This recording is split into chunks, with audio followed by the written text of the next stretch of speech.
다이애나 음주 사건. 10월 토요일 아침이었어요. 외출 준비를 끝낸 마릴라가 앤을 불렀어요. 오늘 하루 종일 집을 비울 것 같은데 혼자 집을 볼 수 있겠니? 아니다. 그러지 말고 다이애나를 불러 함께 놀렴. 마릴라의 말에 앤은 눈을 반짝반짝 빛냈어요. 진짜요? 와, 정말 기뻐요. 그러지 않아도 다이애나와 다과회를 하고 싶었는데 장미꽃 무늬가 있는 찻잔을 써도 될까요? 안 돼. 그건 귀한 손님 올 때만 쓰는 거잖니? 갈색 찻잔을 쓰렴. 과일 케이크와 생강과자를 꺼내 먹어. 거실 벽장 두 번째 선반에 반쯤 남은 딸기 주스도 있어. 과자랑 같이 먹으면 좋을 거야. 사과도 있으니 마음껏 먹고. 마릴라가 집을 나가자마자 앤은 곧바로 비탈과 수원집으로 달려가 다이애나를 초대했어요. 얼마 뒤 다이애나가 초록 지붕집으로 놀러 왔어요. 앤은 우아한 숙녀 흉내를 내며 다이애나를 맞았어요. 다이애나도 앤에게 맞춰 숙녀 흉내를 냈어요. 둘은 악수로 인사를 한 뒤 얌전하게 식탁에 앉아 어른스러운 이야기를 주고받았어요. 다이애나 양, 어머니는 안녕하세요? 덕분에 아주 건강하세요. 이 댁의 감자 농사는 어떤가요? 아주 잘 되었답니다. 숙녀 흉내를 내는 게 우스워진 앤이 깔깔 웃음을 터뜨렸어요. 다이애나도 지금껏 참았던 웃음을 터뜨렸어요. 너무 웃기다. 숙녀도 아무나 되는 건 아닌가 봐. 그러게, 우리 그만두자. 밖에 나갈래? 사과도 갖고 가서 먹자. 둘은 풀밭으로 나가 사과를 먹으며 이야기를 나누었어요. 다이애나는 학교 일을 앤에게 들려주었지요. 이야기를 들으며 앤은 한동안 보지 못한 학교 친구들이 떠올라 생각에 잠겼어요. 다이애나가 조심스럽게 길버트 이야기를 꺼냈어요. 앤은 펄떡 자리에서 일어났어요. 이제 집에 들어가자. 맛난 딸기 주스가 있어. 앤은 길버트의 이름조차 듣기 싫었거든요. 앤의 마음을 헤아린 다이애나도 더는 길버트의 이야기를 꺼내지 않았어요. 집에 들어온 앤은 거실 벽장을 열었어요. 마릴라가 말한 두 번째 선반에는 딸기 주스가 없었어요. 앤은 열심히 거실 벽장을 뒤져 첫 번째 선반 뒤편에서 딸기 주스를 찾아냈어요. 찾았다! 앤은 갈색 컵에 딸기 주스를 듬뿍 따라 다이애나가 내밀었어요. 마셔봐. 정말 맛있어. 너는?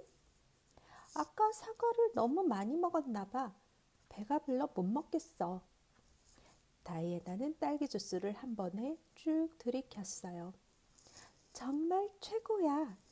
이렇게 맛난 딸기 주스는 먹어본 적이 없어.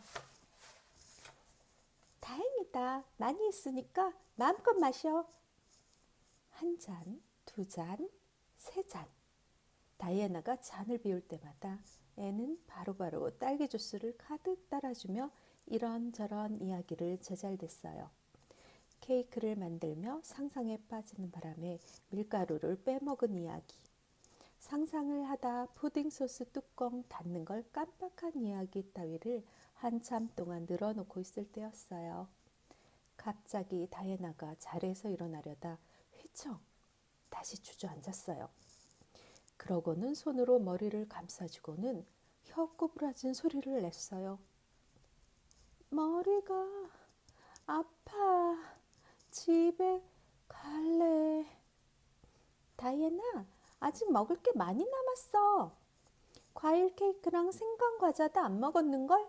조금만 더 놀다가, 응? 집에 갈래. 머리가 아파. 다이애나는 비틀거리면서도 자꾸만 자리에서 일어나려 했어요. 앤은 하는 수 없이 다이애나를 집까지 바래다 주었지요. 그리고 다음 날 린드 부인 집에 심부름을 갔던 앤은 날벼락 같은 소리를 들었어요. 집에 돌아오자마자 앤은 펑펑 눈물을 흘렸지요. 페리 아줌마가 다이애나에게 이제 저랑 놀지 말라고 하셨대요. 어제 제가 다이애나를 엉망으로 취하게 만들었다고요. 취하게 만들었다고? 그게 무슨 말이니? 마릴라는 깜짝 놀라 되물었어요.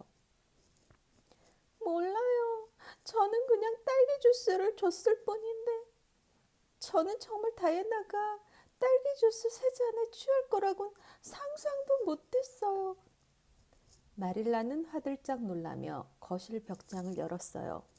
딸기 주스는 보이지 않고 양이 확 준 포도주만 보였어요. 그제야 마릴라는 딸기 주스를 다른 곳에 넣어두었다는 사실을 기억해냈어요. 이런, 미안하구나, 앤. 내가 딸기 주스를 다른 곳에 두었구나. 너희가 마신 건 포도주였어. 그나저나 넌 괜찮니? 네, 저는 배가 불러 안 마셨거든요. 어떡해요? 베리 아줌마는 제가 일부러 다이애나에게 포도주를 주었다고 생각하시는데. 내가 베리 부인을 만나 설명할게. 뚝, 그만 울어라. 이러다 집안이 눈물바다가 되겠구나. 그날 저녁 베리 부인을 만나러 비탈 과수원 집에 갔던 마릴라는 씩씩거리며 돌아왔어요. 정말 꽉 막힌 사람이야. 내 실수로 벌어진 일이라고 설명을 해도 믿지 않는구나. 애는 벌떡 일어나 한 걸음에 비탈 과수원 집으로 달려갔어요. 애는 베리 부인에게 두 손을 모으고 용서를 빌었어요. 일부러 그런 건 아니에요. 정말 포도주란 걸 몰랐어요. 하지만 베리 부인은 애의 말을 들을 생각이 없었어요. 시끄럽구나. 너 같은 애는 다이애나와 어울리지 않아. 썩 돌아가. 베리 부인이 싸늘하게 말하며 문을 쾅 닫아버렸어요. 절망에 빠진 애는 하염없이 눈물만 흘렸어요. 하루, 이틀. 시간이 흘렀어요. 애는 다이애나가 보고 싶어 미칠 것만 같았어요. 국립 끝에 애는 다시 학교에 가기로 마음먹었어요. 학교에 갈래요. 학교에 가면 다이애나를 볼 수 있잖아요. 사정이야 어찌 되었든 마릴라는 앤이 학교에 가겠다고 하는 것만으로도 기뻤어요. 하지만 기쁨 표시를 내지 않으며 앤에게 이렇게 일렀지요. 이번에 학교에 가면 엉뚱한 짓을 벌이지 마라. 다시 누구 머리를 석판으로 내리치거나 보따리를 싸면 안 된다. 약속할 수 있지? 네, 모범생이 되도록 노력할게요. 별로 신나는 일은 아니겠지만요. 애는 얌전히 고개를 끄덕였어요. 학교에 간 애는 친구들의 큰 환영을 받았어요. 여자아이들도 남자아이들도 애에게 달려와 반갑게 인사했지요. 길버트와는 여전히 말을 섞지 않았지만 필립스 선생님과도 이번에는 썩 잘 지냈어요. 하지만 다이애나와는 한마디도 나눌 수 없었어요. 베리 부인의 말 때문인지 다이애나는 앤을 피해 다녔어요. 말을 하기는커녕 눈조차 마주칠 기회가 없었지요. 앤은 너무나 슬펐어요. 앤은 다이애나와 놀지 못하는 슬픔을 이기기 위해 더욱 공부에 매달렸어요. 특히 길버트에게 지지 않으려고 죽어라 했었지요. 앤과 길버트는 서로 1등을 주고받았어요. 어쩌다 길버트에게 1등을 빼앗기면 앤은 분해, 어쩔 줄 몰랐어요. 하지만 길버트는 앤이 1등을 해도 다른 친구들처럼 기꺼이 축하해 주었지요. 그게 앤은 더 싫었어요. 길버트를 이겼다는 통쾌한 기분을 맛볼 수 없었거든요.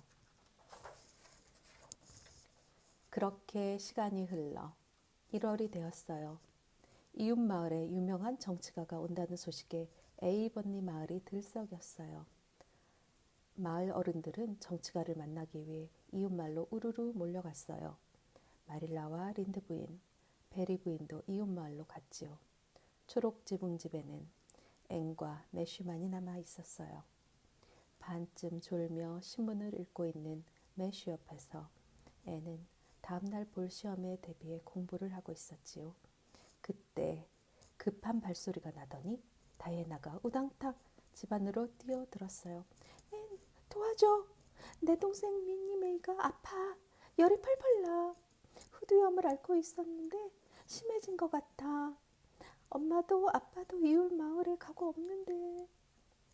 얼마나 놀랐는지 다이애나 얼굴은 하얗게 질려 있었어요. 매슈가 말없이 모자와 외투를 챙겨 밖으로 나갔어요. 앤도 재빨리 외투를 챙겨 입었어요. 매슈 아저씨는 의사 선생님을 부르려고 나간 거야. 내 말을 믿어. 말이 없어도 난 매슈 아저씨의 마음을 읽을 수 있어. 너무 걱정 마. 내가 예전에 후디엄을 앓는 아이를 돌본 적이 있어. 참 후디엄에 좋은 토근즙을 좀 챙겨가는 게 좋겠다. 애는 다이애나의 손을 잡고 비탈 과수원 집으로 달려갔어요. 이제 겨우 3살밖에 안 된 미니 메이는 기침과 가래 때문에 숨을 가쁘게 몰아쉬고 있었어요. 열도 심해 이마가 불덩이처럼 뜨거웠지요. 애는 능숙하게 미니 메이를 보살폈어요. 먼저 열이 떨어지도록 옷을 벗긴 뒤 가래가 삭도록 토근즙을 먹였지요. 매슈는 새벽 3시가 되어서야 의사를 데려왔어요. 마을에 의사가 없어 먼 마을까지 갔다 오느라 늦은 거예요. 정말 잘 돌보았구나. 잘못했으면 목숨을 잃을 뻔했는데 말이다. 의사는 앤을 칭찬했어요. 그제야 마음을 놓은 다이애나가 활짝 웃었어요. 한결 편안한 기분으로 앤은 매슈와 함께 집으로 돌아왔지요. 다음 날 피곤했던 앤은 늦잠을 잤어요. 어느새 이웃 마을에서 돌아온 마릴라가 앤에게 기쁜 소식을 전해주었어요. 앤, 아까 내가 자고 있을 때 베리 부인이 왔다 갔어. 지난번 포도주 사건에 대해 사과하더라. 그리고 예전처럼 다이애나와 사이좋게 지내라는 말도 전해달라고 했어. 앤은 기뻐서 팔짝팔짝 뛰었어요. 지금 당장 다이애나에게 다녀와도 될까요? 그래, 가봐라. 마릴라가 허락하자마자 앤은 외투도 입지 않은 채 밖으로 뛰어나갔어요. 그리고 노을이 붉게 질 무렵 기쁨의 춤을 추며 집으로 돌아왔지요. 마릴라 아줌마, 전 완벽하게 행복해요. 제 빨간 머리도 행복을 막을 수 없어요. 베리 부인이 저에게 입을 맞추고 고맙다며 우셨어요. 전 무척 당황했어요. 하지만 아주 공손하게 이렇게 말했죠. 괜찮아요. 전 아주머니께 나쁜 감정이 없어요. 이것만 말씀드릴게요. 정말 저는 일부러 다이애나를 취하게 한 게 아니었어요. 그리고 다시는 이 이야기를 꺼내지 않을 거예요. 완전히 잊을 거예요. 어때요? 꽤 점잖은 말투죠? 제 말에 베리 아줌마는 몹시 부끄러워하시는 것 같았어요. 그리고 전 다이애나랑 아주 행복한 오후를 보냈어요.